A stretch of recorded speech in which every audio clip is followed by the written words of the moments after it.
Welcome back to the podcast. So, we talk as high achieving individuals and couples here on the podcast, but today I want to talk about the high achieving family. How do we really start to create better balance for our families when we're doing all the things? I have Shane Carter here to talk with me about what he's doing in his own family and to share with us some practical tools of what we can start doing too. Welcome to the Balance Code Podcast, a place for high achievers to step outside the hamster wheel of day to day life and start learning tools for more balance. I'm your host, Katie Russler, and I will be guiding you on this journey of discovering your balance code. Thank you, Shane, for being here. Yeah, thanks, Katie. My pleasure and honor. I would love to hear a little bit more about yourself, share with the audience kind of about your family as well, your work, and where you are in the world. Okay, so I am physically in New Hampshire right now. We spent some time in Florida as well when the weather gets too nasty up here. But for business and for work, I'm the CEO of Hampshire Capital. We're a private equity real estate firm investing in diversified funds and in assets in the growth markets of the South, primarily land development, multifamily assets, and outdoor hospitality, which for folks who don't know what that is, that's a fancy word for RV parks, campgrounds, and marinas.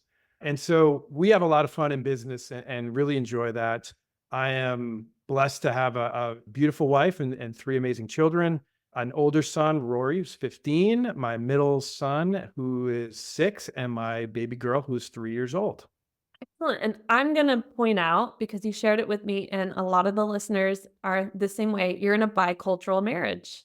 I am, yes. My wife is originally from Yugoslavia and moved here when the wars of that country happened in the 90s, and the former Yugoslavia split into 7 different nations.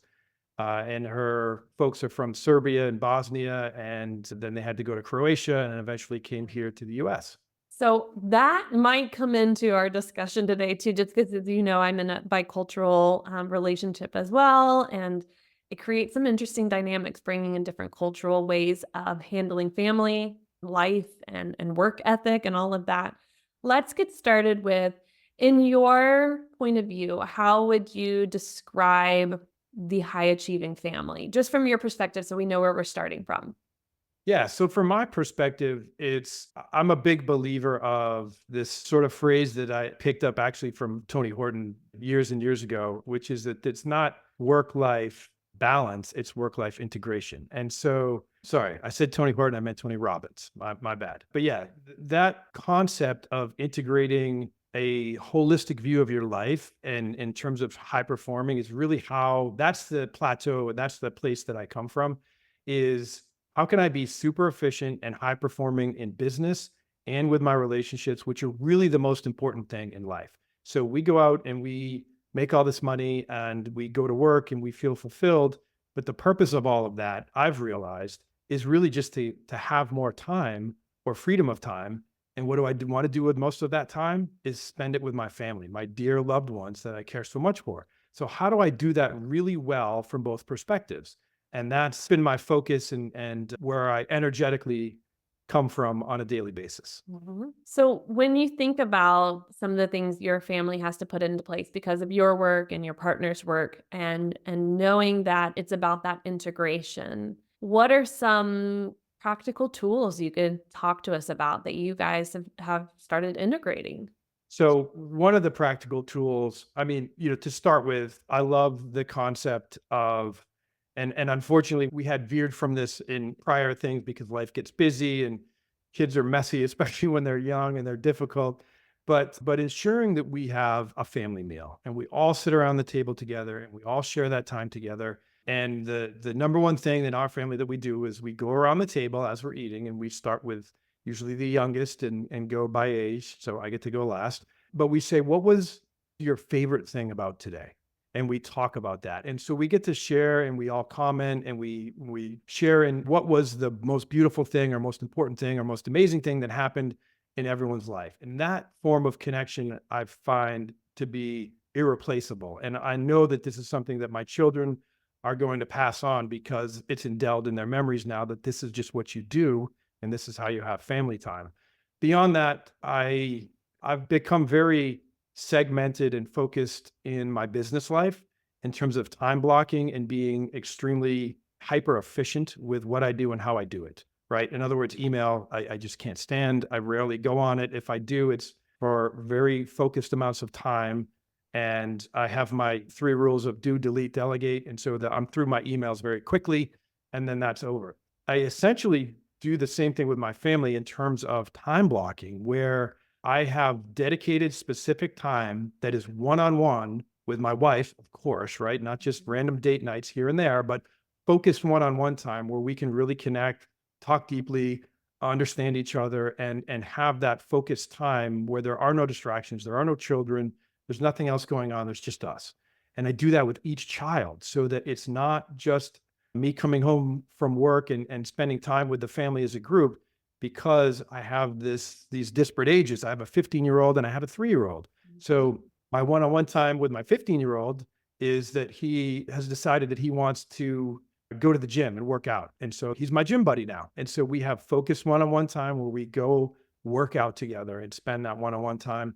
We also go hiking together. We do other things together, but we have focused one-on-one time. And I do that with my 6-year-old and I do that with my 3-year-old. And so that every one of them feels very important, very heard and understood. And I think it creates a great family environment for all of us. And I encourage my wife, of course, to do the exact same thing with each one of them. I really love that you just shared 2 things that anybody who's listening, who's got children, or if it's just you and your partner that you can start doing. That first one, the table, we do the same thing, because as you were saying, I was like, "Oh, we do that too." Even if they have friends come over, like the friends expected to share the good thing. We Yeah. added, because I talked with my husband, we're both entrepreneurs, and we really wanted to bring that mindset into. We also say, "What was your biggest challenge?" And Mhm. so we have them kinda talk about, like, the negatives too, right? Like, "Here's this thing I faced, and this is what I did," and sometimes it involves us then brainstorming together. How would you handle that, or how would you face that? And it's really interesting. I think in your home, you're all speaking English. In our home, we try English at the table most of the time, but sometimes it's a mixture of German and English. And it's interesting to hear my girls processing life through the 2 lenses of language, depending on if it's positive or negative. And that's been really, really fascinating, but also to have them start to have a more holistic perspective of their day and to see the challenges as times to take risks, times to have more courage, times to face fears. That Yeah, is really powerful. And I think as a high achieving family, that's an essential tool we have to teach, because resilience is like prime. For me, it that's really just like is. for all of us, it's prime. Yeah. Absolutely. I'm so glad you mentioned that. That is the most important thing I think that we all need to be teaching children. And it's harder today, I feel like, than how we all grew up, is really teaching that resilience and teaching how to push through.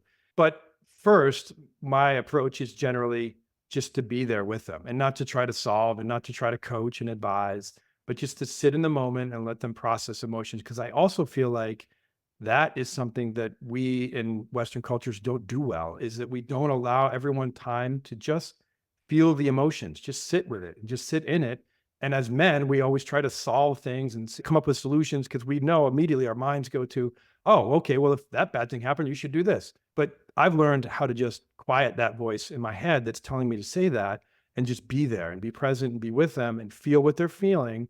And that allows for the deeper connection. And then maybe they might hear something later, but I've learned how to ask permission.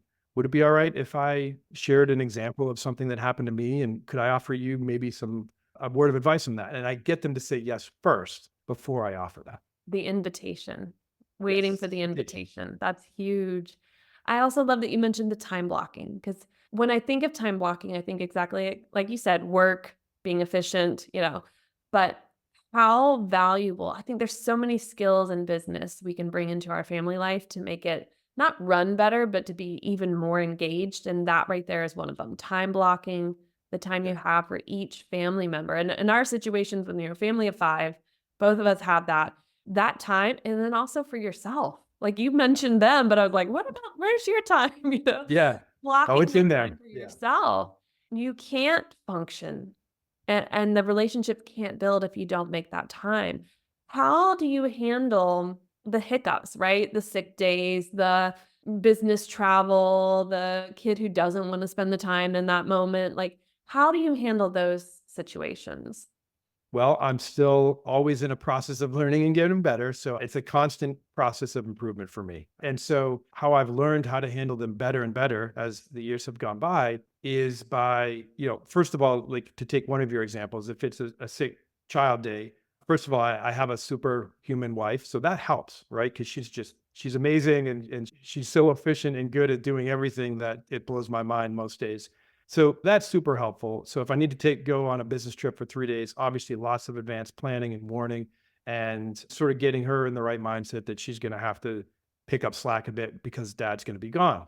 On the inverse, if she's having a tough day and we've got sick kids, I'm fortunate enough to be in a business where I can just say, you know what? I need to take today, or I need to take the next 2 hours. I need to take this half a day and go take care of my family, clear my schedule, reschedule the meetings. I'm out. These folks are more important to me than anything that I'm doing here in business. So I try to do that. And interesting, this actually happened last week, right? So my wife, we had both had strep throat, the younger one, 6 and 3, and she had been up all night the night before trying to tend to the kids. And I'm a super deep sleeper. It's one of my superpowers, and she hates me for it. But anyway, she was exhausted the next day, and she called me and she said, I know you're supposed to, go drive and have your business meetings working on the business with your business partners today for, 2 hours. You do that every Friday, but I need you. I'm not going to be able to make this. I need your help. I need you to be here. So I said, okay, no problem. Called my business partner. Sorry, guys, can't make it. Strep throat, wife's been up all night. She's exhausted. I need to step up and step in. So that's what I'm going to do. And our culture in our company is such that everyone's like, yeah, of course, no problem, man. Go do what you got to do. No sweat.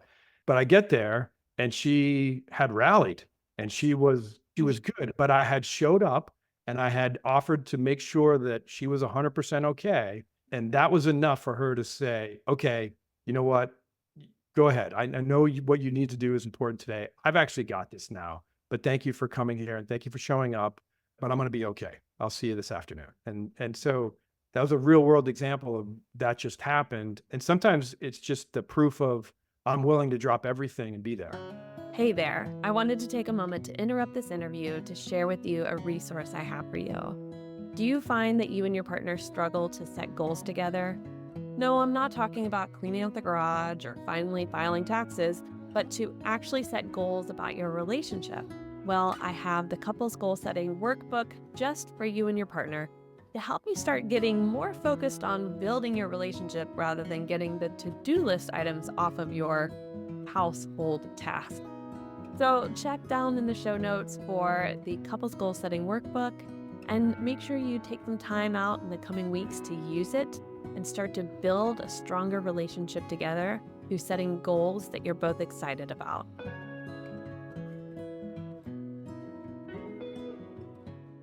Yes. Well, prioritization. I mean, what you just talked about was showing not only your coworkers, right, your partners, but also your family members prioritization. And we struggle with that as high achievers. And it feels like if we're not getting a sense of achievement, which we tend to get in our work, right, the thing that pays the paycheck, then it feels like, okay, well, this thing where, sick kids, like, they're not gonna say thank you. They're gonna cough all over me, and then I'll probably 2 weeks from now be sick too. So, like, Right, right. speaking as a mom who tends to have that problem. But that's something that I think we have to teach our family members better is how to prioritize. And then the next thing you said was about the boundaries, Hmm. you know, being able to tell your partners at work, gotta go if I'm needed, and Yeah. having the boundary between work and home. Even as an entrepreneur, that's super challenging because it's very easy to feel like, oh, well, I'll do it all, right? Like I can manage this and this, but that burns us out. And I think Absolutely. raising the next generation to not go straight down the burnout train is essential because if they Hmm. see two parents who are like, "We rally, do it all, we can do it all," they'll feel a sense of I have to. But if they see you guys go, hey, I can ask for help, I can put on some boundaries and I can prioritize you all. You guys are modeling some amazing things. I don't mean to become like a family therapist to you, but you're doing some great things. And I just wonder, you mentioned in the very beginning, this is all a learning process. How can you encourage those who are listening or watching this to understand that it isn't about perfection, because I think that's the struggle. Oh my gosh, yeah. It's one of my life codes, really, is that there is no perfection in this world. There is only the constant ability to improve yourself. And that's my life journey. I think that's what we're really actually all here for, just to get esoteric for a moment. But when I see life that way, and I would encourage others to do the same, and don't be hard on yourself. We all say, look, there's no parenting guidebook. Well, there are. There's lots of them actually, but there isn't a rule book. There's no Yeah. right way to do this, and there's no right way to do everything that we do. And this world is constantly changing, and we go through, global pandemics and all sorts of things that just get thrown at us. And so we have to be flexible and resilient ourselves and be kind to ourselves about the progress that we're making. And it's those little incremental steps. We in our company, we say 1% every day. So you look up in a year, you're 300 and something percent better, right? Depending on how Yep. many days you worked. So that just tiny incremental steps of getting better every day. And then when you look back on it in a month, 2 months, 6 months, you realize, oh my gosh, I've come a long way. I've done well, but you don't see it initially. So it's just about being kind to yourself and giving yourself the little kudos and pats on the back when they're needed. Definitely, definitely. When you think about your 3 and them growing up in today's world, what are the values you hope to instill in them to, help them be successful in their own ways, right? Success, I'm putting quotations for those who can't see this, for successful in their own ways. Yeah. Yeah. Got it. So the number one thing that I have experienced myself, and I just went through this with my teenage son who had some challenges with anxiety, social anxiety, which is fairly normal for a teenager, but this was a bit exacerbated, I'll say. And what is fear? What is the purpose of fear? And how do you interact with fear? Because there are a lot of things in this world and in life that will fill you with fear, or that your initial response will be fear. And so, how do we parse that out? How do we separate that out into the real fears, i.e., Mm. I'm about to have to try to cross a 4-lane highway on foot? That's a real fear versus, oh my gosh, I might have to walk by that group of people. And I don't know if somebody's going to say something to me or not. And that's a perceived fear. And so then there's the classic one of public speaking, right? Of getting up in front of people and speaking and being able to communicate well and whether or not you're going to fumble. But here's the interesting part is that once you go and step into those perceived fears and take that first step towards it, the fear immediately dissipates. And so I had my son go through a couple of different steps of, if this is fearful to you, I want you to be brave and just take one little step towards it and see Mhm. what that feels like. Do you feel more afraid or less afraid? And that stepping into the fear is ultimately, as we all know, how you dissipate and conquer it and remove it. And that is, I think, a massive lesson for children in this day and age to learn because they Completely. grew up in an age of fear. Right? Our 3-year-olds were in the prime of the fear, Yes. You were born in COVID. experience. Yes. Yes, absolutely. When I think about them being able to sit with fear, to face fear, whatever way you wanna look at it, it goes back again to that resilience piece, right? That we're teaching them how to handle whatever life brings them, and I think one of the cornerstones of being a high achiever is that, to be able to handle whatever life brings you, to be able to face that challenge and feel like whether you need to ask for help or learn more to overcome it, whatever it might be, that you will still be able to face that. So I love that you talked about the fear piece of it because even as parents, we have to learn that, you know? As our kids We get older, there's a lot of fears yeah. that come up. And so it's like, how do you face that? And modeling that for them too as we learn for ourselves. Yes, absolutely. And one of the things that's actually amazing about this day and age is we're in the information age, and information and data is ubiquitous and we can all access it rapidly, and it's fascinating, I think, in many ways. So the essence of many fears is a lack of understanding and or lack of knowledge, right? So what can we do?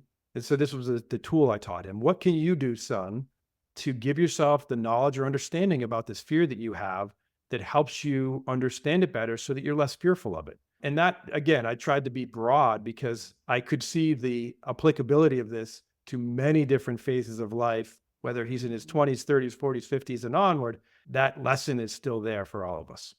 Yeah, definitely. Well, so we've been talking about the kids. Part of a family is the relationship, the marriage. Let's talk about that. How do the two of you balance being high achievers? So, oh boy, again, still a continuing work in progress. It is interesting in terms of the cultural difference, which I've learned to navigate well, and what her culture expects of a man and a woman, and versus sort of what the American culture does. And so that's been an interesting dance to dance with her. But I think what we do specifically is, of course, we have dedicated one-on-one time, and we go out at least once a month, usually twice a month for date nights. We have an amazing network of childcare support folks in our community, and so we leverage that and use that, and mom and dad get to get out and get that one-on-one time and really get free. And also during the day, I've learned how to do this randomly. I'll just take time and show up and say, "Hey, do you want to go grab a bite? You want to go grab lunch?" Just completely random. She had no idea. In fact, my schedule said I was supposed to be doing something else then, right? And I don't do that as much as I should. And so I'm sort of speaking to myself as well, that those little moments of time when I do that, they are golden, and she lights up and everything just becomes instantly better. And so those are just maybe some of the things that we've done so far. Let me ask you, what do you guys like to do for your date nights? Because often I think people think, "Oh, sit down and eat, sit down and eat, sit down and eat." And I'm curious, is it just sit down and eat, or do you guys like to do things? Yeah, so we are foodies. We do love food, but my wife is an amazing dancer, and she loves to dance as well. So sometimes we'll go to a place where she can dance or we can dance. And I've learned to free myself from caring about how I look or anything other than how I feel when I'm dancing. And so that's what I would coach other or guide other people to consider is forget about what you look like, focus on how you feel when you're dancing, and how does that make you feel inside, and let your heart shine from that. And that is so freeing and so beautiful. Like when I see my 3-year-old dance or my 6-year-old, the arms are flailing and they're wild and crazy, but they are dancing from their heart and soul, and it's beautiful. And so we can all dance that way. We just forgot how to do it because we learned how to be adults instead. So that's something we do. We haven't really done the movie thing very much, but we are foodies and we do love to go out to eat. But it's really more going to the city because we live in the country a bit, and my wife is a bit of a city girl. So going to the city, going to operas, going to art museums, going to cultural events are things that we do for our dates.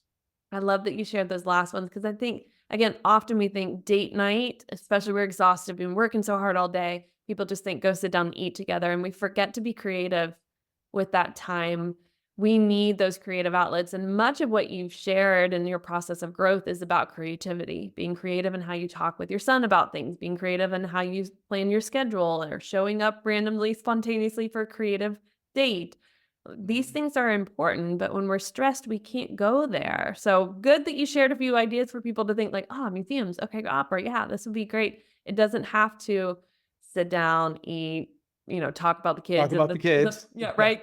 Did we file our taxes? The plan of this? What do we do this? When are you going to finish emptying the garage? No, like connect, actually enjoy that time.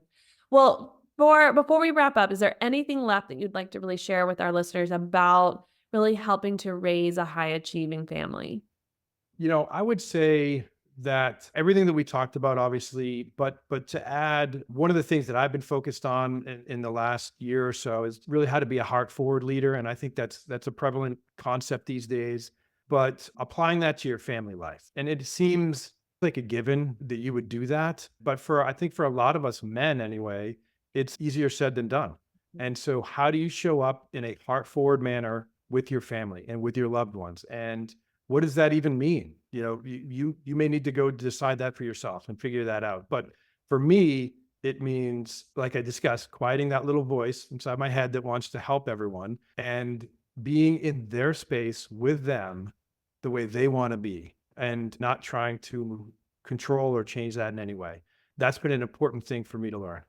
And that goes against so much of what we think we should be doing. Think already, right? Mind, mind, mind, mind. Our mind is always driving so much, but to really raise a high achieving family, to lead with our hearts, I love that you point that out. And I think everyone who's listening will have to figure out, like you said, how to apply that in their own way.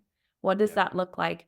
And you brought up at the beginning that you spend time with each of your kids individually. And I think that is how you discover what that looks like, because you really tune into what each child or your partner or even what you need.